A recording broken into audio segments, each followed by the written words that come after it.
The nays are 181. The previous question is ordered.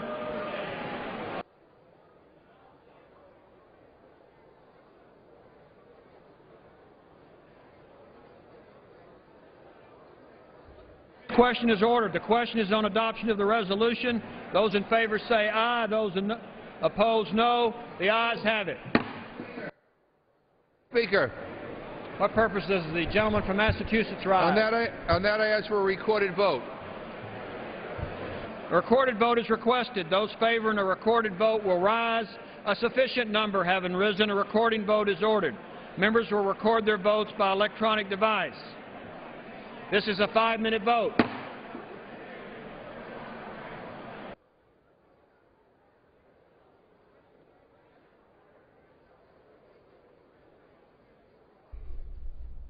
The House today beginning work on the surface transportation bill. House Republican leaders deciding yesterday to split that bill in an effort to overcome opposition to some of its provisions. You may have seen Representative McGovern on the earlier debate introducing into the record the statement of administration policy. The president has threatened to veto the package over concerns about highway safety provisions and energy and drilling initiatives. Members today focusing on offshore drilling for gas and oil, as well as drilling in the Arctic Wildlife Refuge and approval of the Keystone XL pipeline. This is the rule for the first part of the transportation debate. We spoke to a Capitol Hill reporter for some more insight.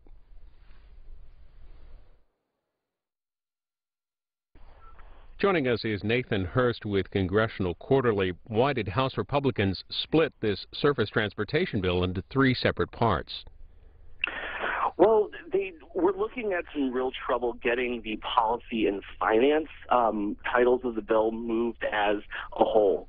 So they made the decision in Rules Committee Tuesday night to take a look at splitting it back up into 3 different titles, specifically so they could look at all of the hundreds of amendments that had come up in a more palatable way, and also be able to wrangle the votes they needed to get this legislation passed.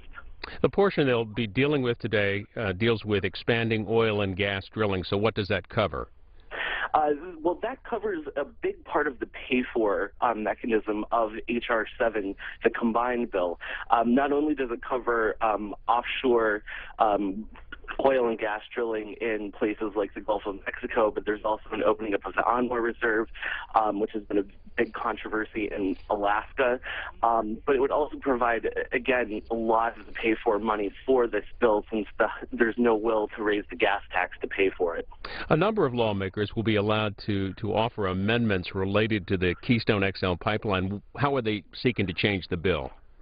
Well, they basically want to take on language that we've already seen the House trying to move separately and as amendments to other bills that would essentially circumvent executive branch review of the Keystone XL pipeline and provide a congressional approval for that project, which has been a big goal of the GOP in the latter half of the session.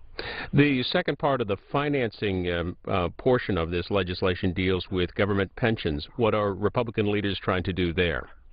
Well, this has actually ended up being quite an issue overnight, because we've had the transportation bill moving forward at the same time as the payroll tax cut extension legislation. And it ended up that there had been a deal struck to use that same pay-for the payroll tax extension as was being proposed for H.R. 7, the transportation bill. So this morning, one of House Speaker John Boehner's top aides came out saying it looks like we're going to have to perhaps push back some of the debate on this and it possibly spill over into the week after the President's Day recess, because now that pay-for has already been spoken for on the payroll tax side, they're going to have to be searching for more dollars to fund the transportation bill. Summing it all up, though, how much money would be raised between these 2 financing pieces, the proposed pension piece, the drilling piece? Well, it would actually cover about half the cost of the bill. When you're looking at the transportation funding, you've got the same gas tax rate of a little more than 18 cents per gallon that you've had in place since 1993. That provides about $35 billion a year, depending on how you look at it. And the cost of the bill is is more in the $50 to $60 billion range. So you've got about $20 billion a year that needs to be covered. So we're looking at more than $100 billion between these to cover transportation costs. And the overall cost of this 5-year bill? $250 billion. Over in the Senate today, it looks like they're going to move forward working on the transportation measure. How different is that bill there? That's a 2-year bill, a much narrower in scope, and it was really the prime product of Senator Boxer from California. So it's very much a Democrat-driven bill. There's no oil and pipeline pay-fors there. The pay-fors actually came out of the Finance Committee, where Senator Max Baucus kind of gave Republicans a large menu of options that they could pick from, and you've got everything from some tax sunsets for the paper industry. And some other smaller offsets. One proposal is to revoke passports of tax scofflaws to force people to pay up and basically drive that money back into the transportation bill. But again, it's only a 2-year bill. Typically, when we've been looking at highway reauthorizations since the start of the interstate system, when this was really the way that the legislation moved forward, you're looking at 6-year bills.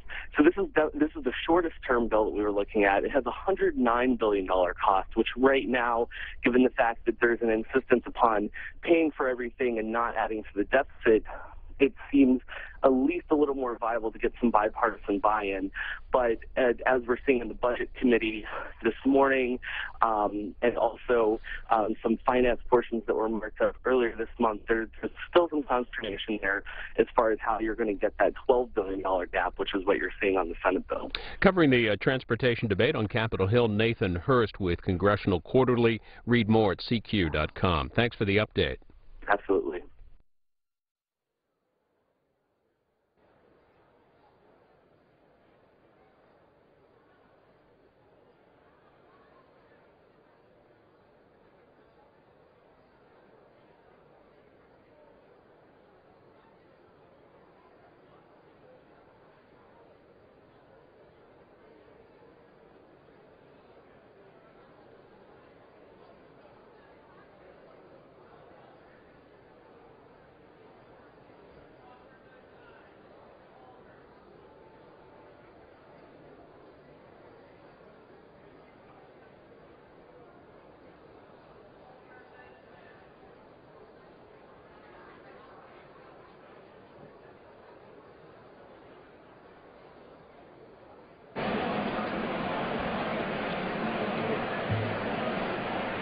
On this vote, the yeas are 235, the nays are 186. The resolution is agreed to. Without objection, a motion to reconsider is laid on the table.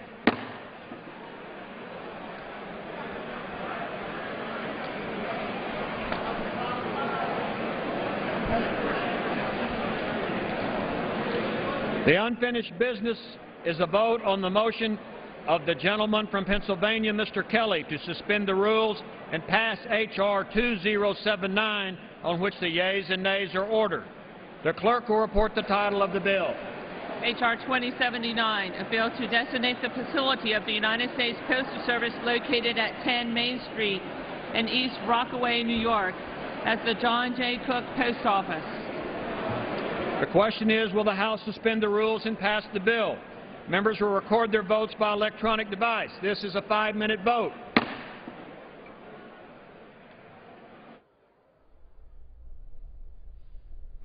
And it's the first of 3 votes here on renaming federal post offices. 5-minute vote on the House floor. And then the House will move on to debate on the rule for the first part of the transportation bill, which they've split into 3 parts. The rule would allow for an hour of general debate and 20 amendments on a measure that would allow more offshore drilling for oil and gas. It would also allow for drilling in the Arctic Wildlife Refuge, and it would also approve the Keystone XL pipeline. Again, an hour of general debate, 20 amendments to be considered.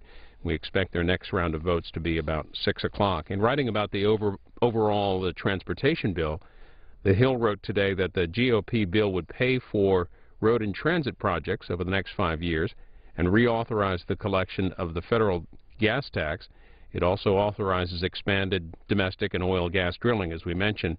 They write that a Congressional Budget Office reported on Monday, however, that the bill would leave the Highway Trust Fund $78 billion in the red over 10 years. Republicans contend that CBO underestimated increased federal revenue from expanded drilling. So that debate begins shortly, an hour of general and 20 amendments to be considered. First, though, they'll get through these 3 votes on renaming post offices.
On this vote, the yeas are 417.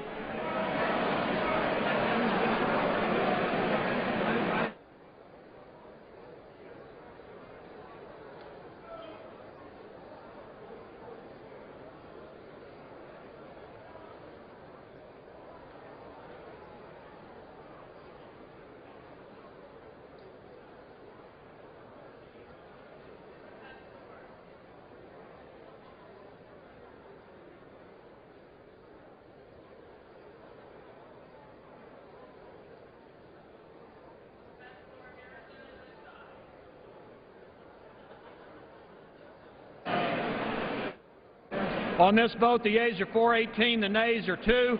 Two-thirds being the affirmative, the rules are suspended. The bill is passed, and without objection, the motion to reconsider is laid on the table.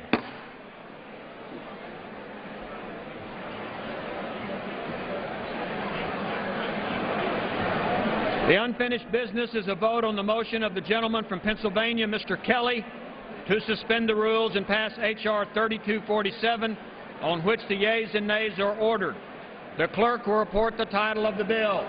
H.R. 3247, a bill to designate the facility of the United States Postal Service located at 1100 Town and Country Commons in Chesterfield, Missouri, as the Lance Corporal Matthew P. Papineau's Post Office Building. The question is, will the House suspend the rules and pass the bill? Members will record their votes by electronic device. This is a 5-minute vote.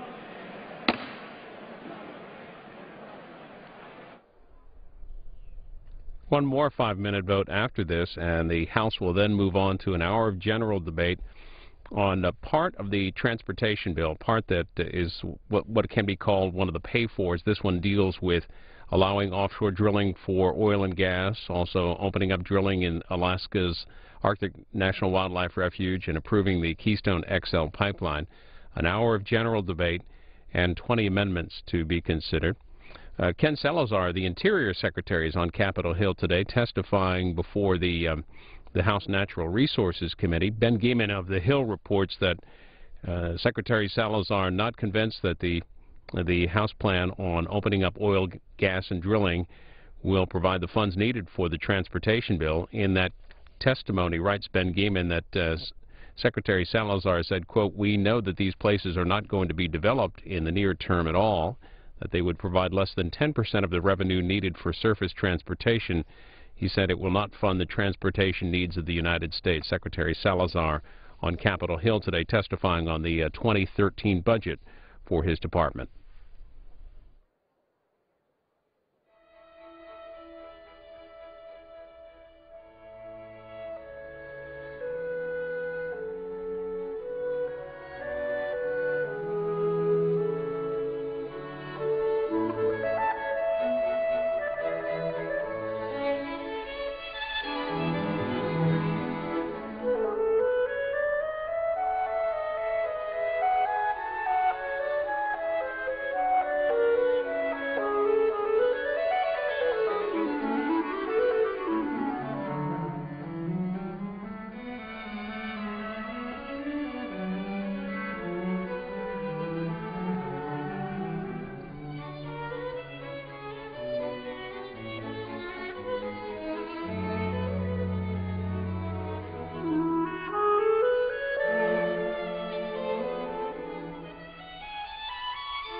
Vote, the yeas are 419, the nays are 0. Two-thirds being in the affirmative, the rules are suspended, the bill is passed, and without objection, the motion to reconsider is laid on the table.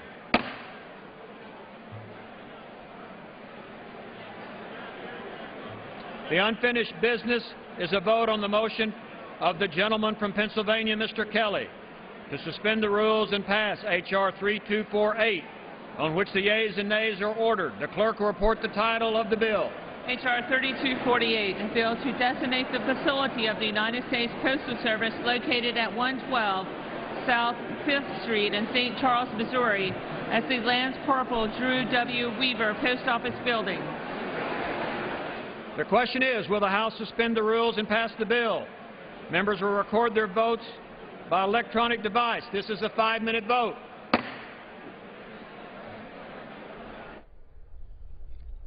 It's the last vote in this series, and the House will next move on to an hour of general debate.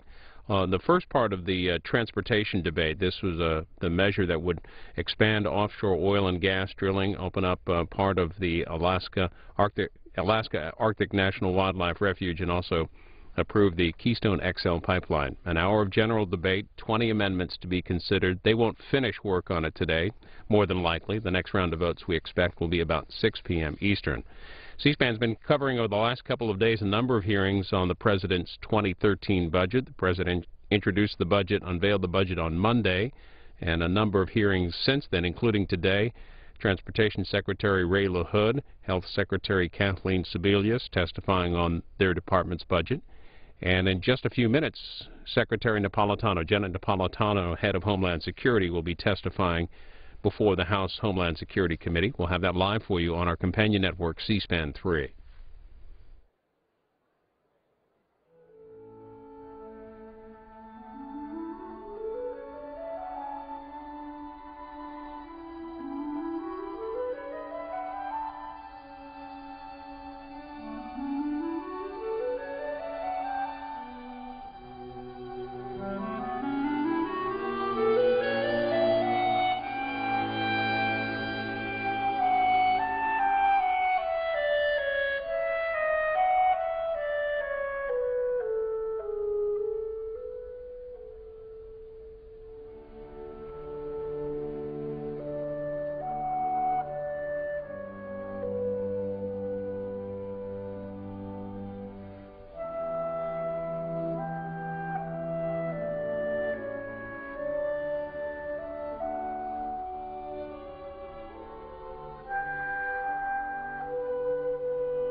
On this vote, the yeas are 412, the nays are 0, 2/3 being in the affirmative.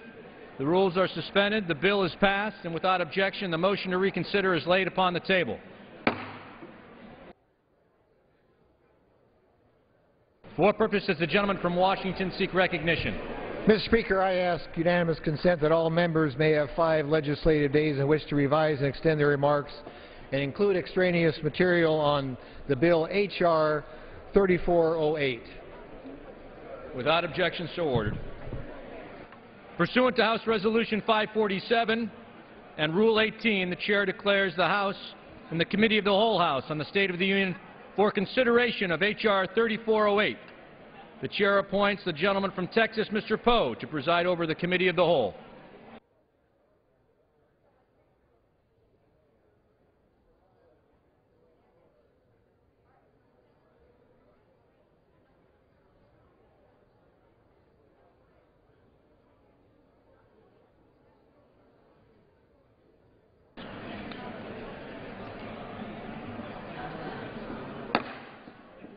The House is in the Committee of the Whole House on the State of the Union for consideration of H.R. 3408, which the clerk will report by title. A bill to set clear rules for the development of United States oil shale resources to promote shale technology research and development and for other purposes.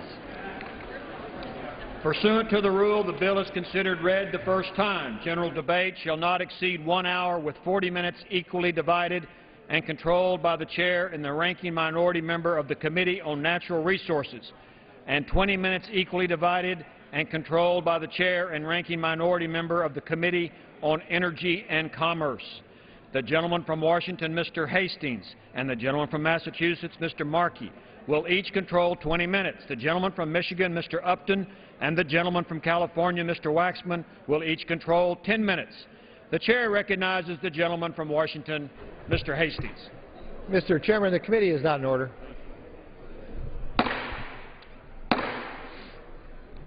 The committee will come to order. Members take their conversations off the floor.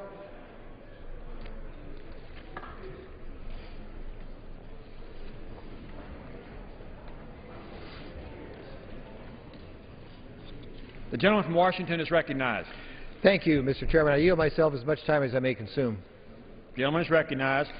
Mr. Chairman, I rise today in support of H.R. 3408, which contains the energy provisions in the American Energy and Infrastructure Jobs Act.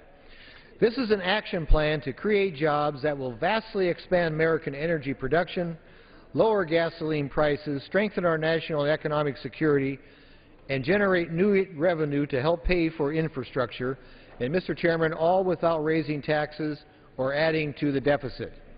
In this year's State of the Union speech, President Obama proclaimed his support for expanding American energy production with an all-of-the-above energy strategy. Sadly, Mr. Chairman, the President's actions while he has been in office has been anything but pro-energy. In fact, his rhetoric, and I don't say this lightly, Mr. Chairman, is 180 degrees from his actions. Since taking office, this administration has repeatedly blocked U.S. energy production. The offshore drilling moratorium and the Keystone Pipeline are just the tip of the iceberg. He's canceled and withdrawn scheduled lease sales, shut off promising areas to new drilling, blocked mining in mineral-rich areas, and issued countless job-destroying regulations. Mr. Chairman, actions do speak louder than words. The bill we are considering today is an action plan that clearly contrasts President Obama's anti-energy policies with the pro-energy, pro-American job policies of Republicans. While President Obama has closed off new areas for offshore drilling, this bill will open areas known to contain the most oil and natural gas resources in the Atlantic, Pacific, and Arctic Oceans. As a result, economic analysis has shown that well over 1 million jobs, long-term American jobs, can be created. While President Obama opposes energy production in ANWR, this bill will open less than 3% of the total area to responsible, safe drilling. ANWR, that issue has been around a while, Mr. Chairman, and ANWR represents the single greatest resource of onshore area production in the United States. This is one of the reasons that way back in 1980, when Jimmy Carter was still president and the Democrats controlled the Congress, but they specifically set aside the North Slope of ANWR for energy production. Safe and responsible energy production in ANWR will protect the environment while creating tens of thousands of jobs and providing upwards of 1.5 million barrels of oil today. By the way, this is more than the U.S. imports daily from Saudi Arabia. While the President has delayed leases and withdrawn over 1 million acres in the Rocky Mountains to oil shale development, this bill will set clear rules and require additional oil shale leases to be issued. According to the government estimates, this region may hold, and Mr. Chairman, this is a significant number, this region may hold more than 1.5 trillion barrels of oil equivalent. That's 6 times Saudi Arabia's proven reserves, and enough to provide the United States with energy for the next 200 years. And I'm just talking about oil shale. Robust oil shale development could also create hundreds of thousands of jobs, and that should be self-evident. Finally, while the President refused to approve the Keystone XL pipeline, this bill would require the Federal Energy Regulatory Commission, or FERC, to approve it within 30 days. The Keystone XL pipeline will create more than 20,000 American jobs and displace less stable energy imports with millions of barrels of safe and secure North American oil. Since this President took office, Mr. Chairman, gasoline prices have climbed by 91%. Meanwhile, Iran is threatening to close off the Strait of Hormuz, which is responsible for transportation of almost 17 million barrels of oil a day, or 20% of all oil traded.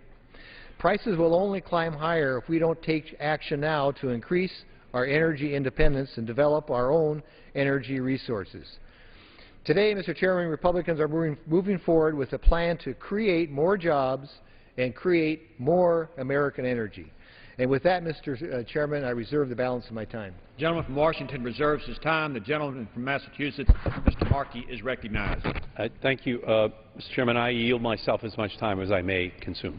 The gentleman is recognized for as much time as he wishes to consume.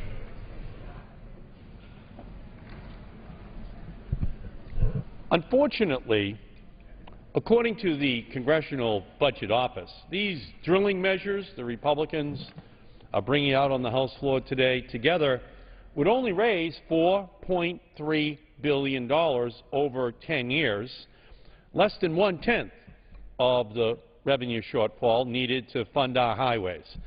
In reality, this bill amounts to little more than a giveaway of our public lands to big oil under the guise of funding our nation's transportation projects.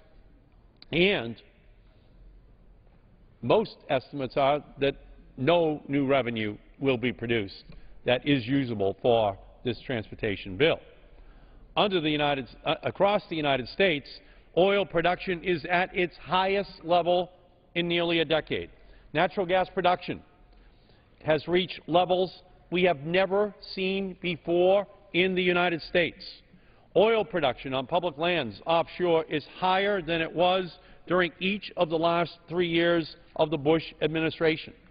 According to industry analysts, by this summer there will be nearly 30% more floating rigs operating in the Gulf of Mexico than there were prior to the BP spill. Yet, the Republican bill would threaten the tourism and fishing economies of coastal states by allowing drilling off of our beaches in Florida, in California, up and down our east and west coast, and as well in an area extensively used by the military, where even Secretary Rumsfeld said, quote, drilling structures and associated development would be incompatible with military activities in this area. This Congress has not enacted a single safety improvement since the BP spill. The bill would allow for drilling in the Arctic National Wildlife Refuge in Alaska, ripping out the heart of the crown jewel of our national wildlife refuge system. The Arctic Refuge is America's Serengeti. It is one of the natural wonders of the world, like the Grand Canyon, Niagara Falls, or the Great Barrier Reef, and it should be protected. If we allow drilling in the Arctic Refuge, it will set a precedent that will allow the oil and gas industry to place a bullseye on each of the 540 wildlife refuges across this country.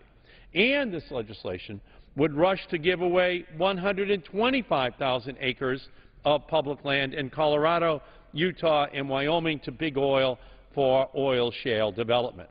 However, there is no commercially viable oil shale technology, and oil shale developments could have significant impacts on water quality and quantity in the West if there was a commercial viable technology available, which Shell Oil and the Department of Interior says does not yet exist.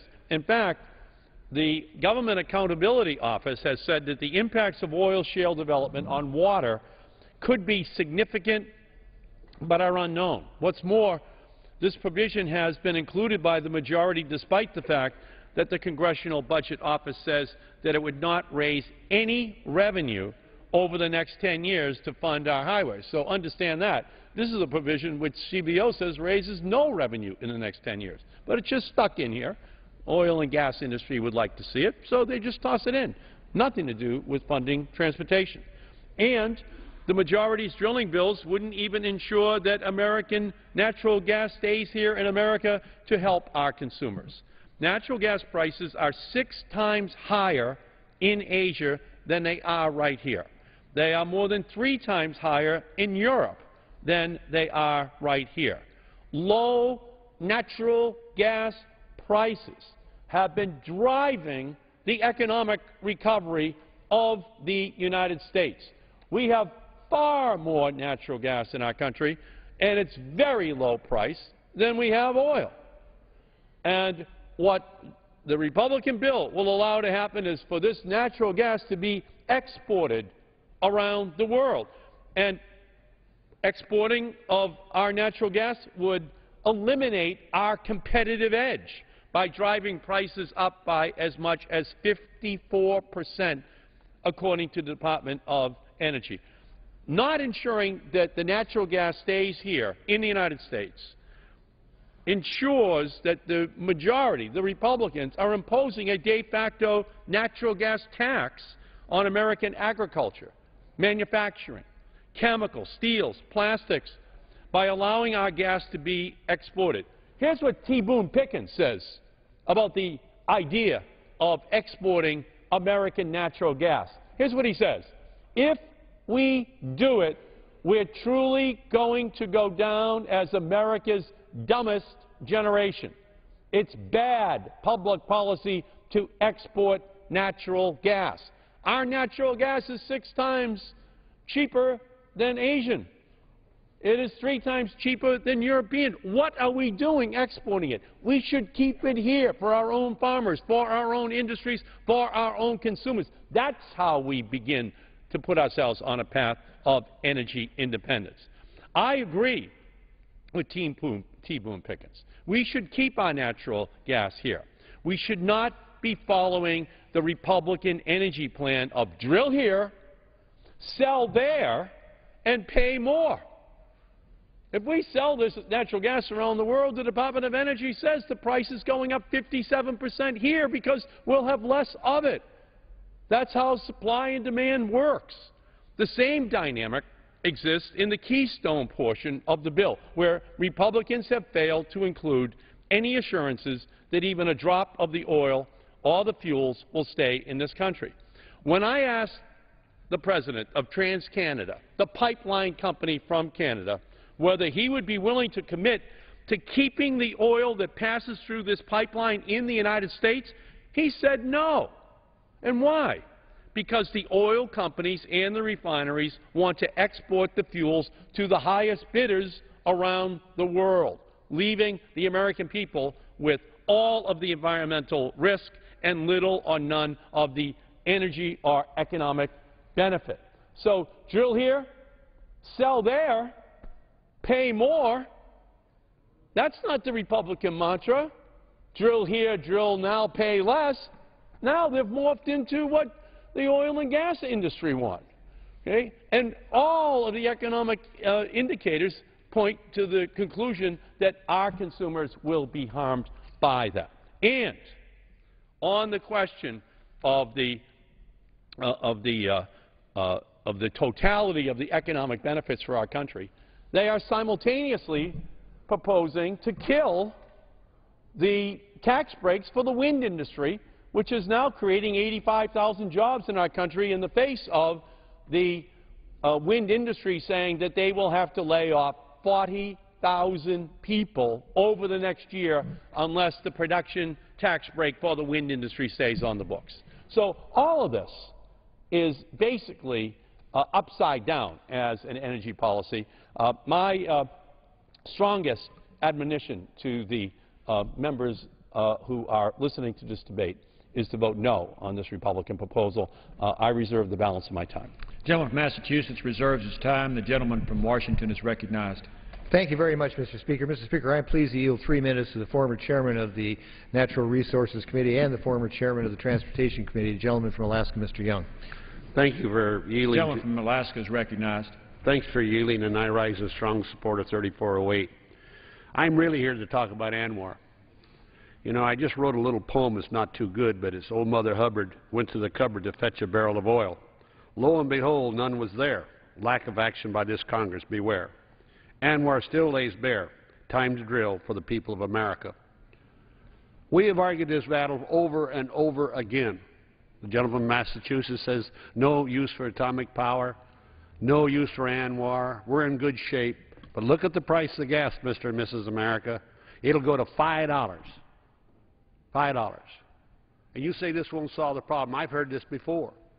If you want to add money for transportation, think for a moment. I passed this bill out, got it to the Senate side. This is the 12th time. One time it got to the President, and President Clinton vetoed it. We would have saved $4 trillion if we'd had ANWR open at that time. $4 trillion. Think of the highway bill we would have had then. That's something I think American people should recognize. We do have the fossil fuels in America. We do have the oil and we do have the gas. But we haven't had the will to develop them because we brought them from overseas. We got in here and now we're dependent upon the Mideast. And yes, Venezuela, our good neighbor Venezuela, Chavez. It's time for America to wake up. We need this supply of fossil fuels, and it's going to stay here, not wind, not solar, because fossil fuels are still the cheapest way to move an object. It is the commerce of this nation. It moves our trains, our planes, our automobiles, our trucks, and our ships. And it will continue to do that. That's what keeps us moving in this country. It keeps our economy strong. And as long as we will have that fossil fuel within the United States, it is criminal to continue to rely upon the foreign countries. We talk about big oil. Pick on big oil. Big oil this, big oil that, big oil this. The truth of the matter is big oil does help the United States of America. Little oil helps the United States of America. It keeps our trucks and our planes flying. It keeps our economy strong. So I'm urging you to vote on this aspect of ANWR. Open ANWR. Let's vote on it. Let's provide for this nation. Let's do what's right for the people of this nation. It only covers an area as big as the Dulles Airport. Out of 19 million acres, less than 3,000 acres will be developed. Let's think about 3,000 acres will be developed to divide us for probably 39 billion barrels of oil, 74 miles away from the pipeline. A pipeline that can deliver 2 million barrels a day to the United States of America, as we have done in the past. We've had one shipment of oil go overseas, heavy oil. All of the rest has gone to the United States of America. It's gone to our refineries. It's time for us as a Congress to act responsibly. All due respect to my friend from Massachusetts, he's against nuclear power. He's against oil. In fact, I've questioned the wind power, because one time he was against that. And I'm saying, wait a minute, what are we doing to run this country for power?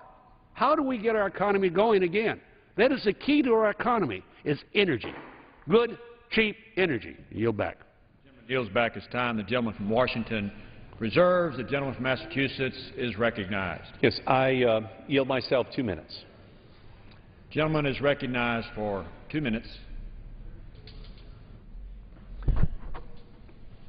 when the Democrats controlled the Congress in 2009, we passed a bill out here on the House floor that created an advanced energy technology bank that included $75 billion that the nuclear industry could have qualified, $60 billion for the coal industry for clean coal technology. Although we also built in incentives for wind and for solar and for energy efficiency. We did it all. We did it all. We gave everyone a running head start. We didn't say nothing for nuclear. No. What have the Republicans done over the last year? They passed out here on the floor a bill that zeroed out the money for loan guarantees for wind and solar, but they left in the loan guarantees for the nuclear industry. That's not an all-of-the-above strategy. And you all voted for it unanimously.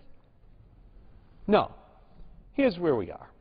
This oil above all strategy that you have, not all of the above, this is basically at the heart of what this whole debate is all about. Last year, the oil industry in the United States made $137 billion. This year, they're going to blast right past that $137 billion. Every person watching this debate is looking at the pump right now at $3.50, $4, $4.50 that they're paying, and it's going straight up. They're going to be reporting profits of upwards of $200 billion. The Republicans continue to keep in the $4 billion a year for tax breaks for the oil industry. Over 10 years, that's $40 billion. That would pay for the transportation bill. Subsidizing the oil industry in 2012 to drill for oil is like subsidizing fish to swim or birds to fly. You don't have to do it. The consumer is already doing it at the pump. They're being tipped upside down. And so there's an easy funding mechanism here. It's just taking away the oil company tax breaks, okay? Because that's the I will yield myself an additional 30 seconds. The gentleman is recognized for 30 seconds. That is the only way that we can substitute the money that stays within that sector, okay? These guys are going to cut back on the pension plans of federal retirees in order to pay for a transportation bill when we should be keeping the funding stream within this energy sector, because that's why we have cars on the road, in order to use this petroleum. And the oil industry right now is having it both ways. They're getting tax breaks from the taxpayers at the same time that they're taking the other pocket of every American as consumers, and they're taking money out of that pocket as well. That's really at the heart of what this debate is all about. I reserve the balance of my time. The gentleman from Massachusetts reserves his time. The gentleman from Washington is recognized. Mr. Chairman, I'm very pleased to yield 3 minutes to the gentleman from Colorado, Mr. Lamborn. The gentleman from Colorado is recognized for 3 minutes. Thank you, Mr. Chairman, and I thank the chairman of the committee, Dr. Hastings. I rise in support of H.R. 3408. This legislation does 3 vital things. It will open up land in the West to oil shale development, open up one of our most promising areas for energy development in the United States, the Arctic National Wildlife Refuge, and increase offshore production as well. These provisions will create hundreds of thousands of American jobs and ensure the continued production of new domestic increases in our energy security and decrease our reliance on foreign oil, a goal the administration has professed to support time and time again. Oil shale is one of the most promising new sources of American-made energy. The U.S. Geological Survey estimates that the western United States holds more than 1.5 trillion with a T barrels of oil, 6 times Saudi Arabia's proven resources, and enough to provide the United States with energy for the next 200 years. Opponents to this legislation will argue that this legislation attempts to promote technology that isn't proven. However, while the American oil shale industry is forced overseas due to regulatory uncertainty and burdensome federal regulations here, other nations are profiting right now from this technology, countries like Jordan, China, and Estonia. Just this morning, we heard from Secretary Ken Salazar, who expressed the administration's support of emerging technologies. You would think that that would include oil shale. Unfortunately, the Obama administration's support amounts to offering leases with such extremely restrictive terms that it attracts hardly any industry support at all.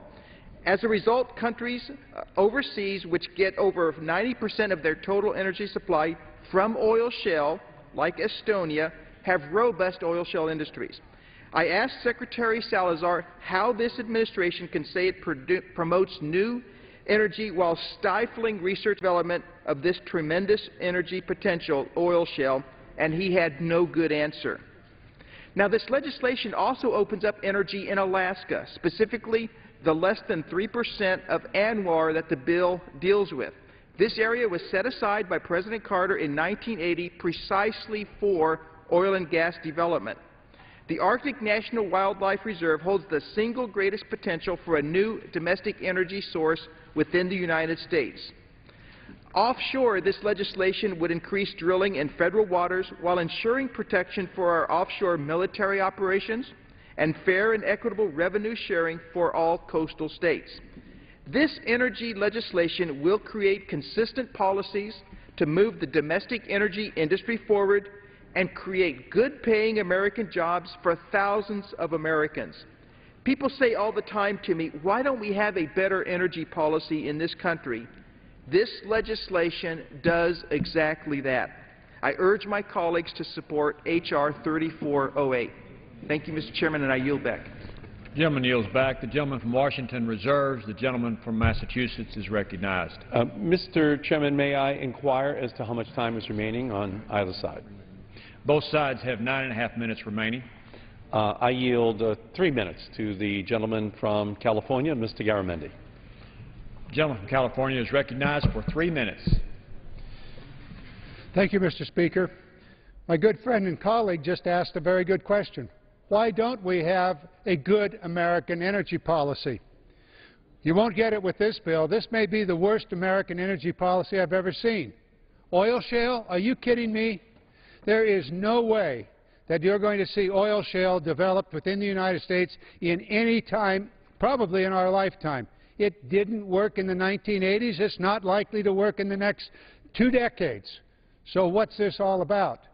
And by the way, if you happen to be from Colorado, Utah, Arizona, California, New Mexico, you'd want to go, whoa, wait a minute, oil shale? That takes a lot of water. We don't have enough water, and you're going to use it for that? I don't think so.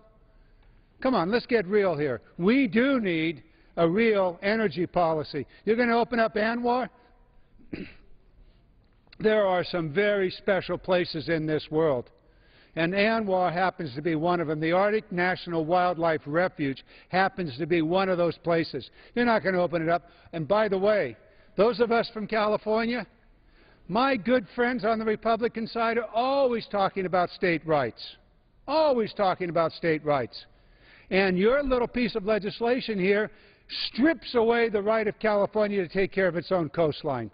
It's not just authorizing the offshore drilling. You take away California's coastal zone management powers, stripping away from Californians, all 38 million of us, our ability to take care of our own coast. Something's terribly wrong with this piece of energy legislation. And you're going to fund the transportation with this while stripping money away from the Land and Water Conservation Fund? How does that work?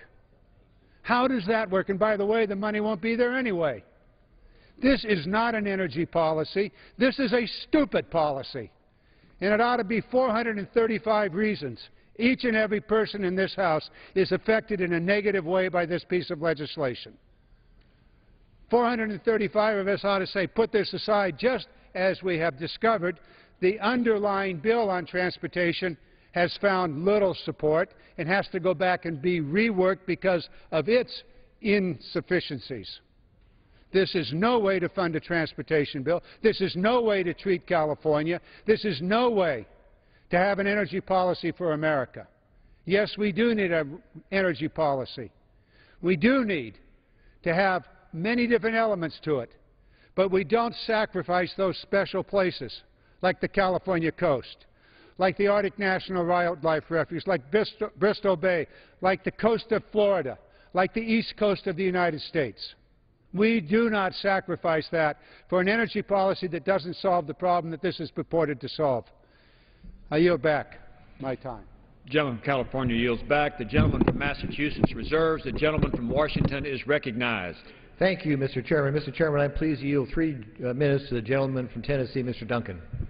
The gentleman from Tennessee, Mr. Duncan, is recognized for 3 minutes.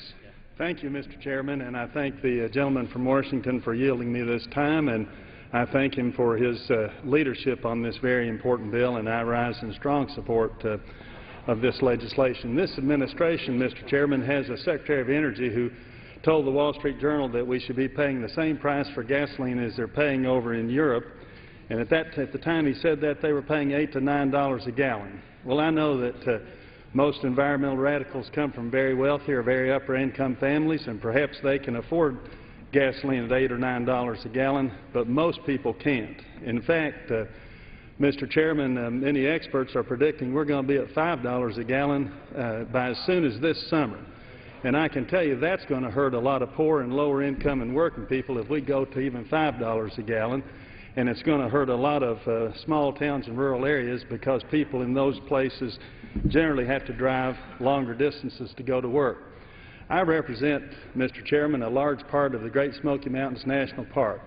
That national park is slightly under 600,000 acres. We get between 9 and 10 million visitors a year. ANWR, and I happen to be one of the very few members who has been to ANWR twice.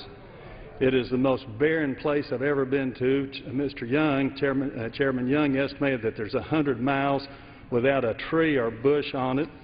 ANWR is 19.8 million acres, 35 times the size of the Great Smoky Mountains.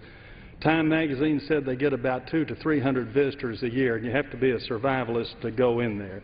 And now we want to expand our energy production there with just a few thousand acres, a minuscule portion of ANWR, to help our own people. If we don't do that, who we're helping is foreign energy producers, but we're hurting a lot of poor and lower income and working people in this country. Some have said before, when we passed ANWR in the mid-90s, and it was vetoed by President Clinton, it was said at that time that would produce 1 million barrels a day coming down into this country, but President Clinton vetoed it. And they said at that time that it wouldn't help right away.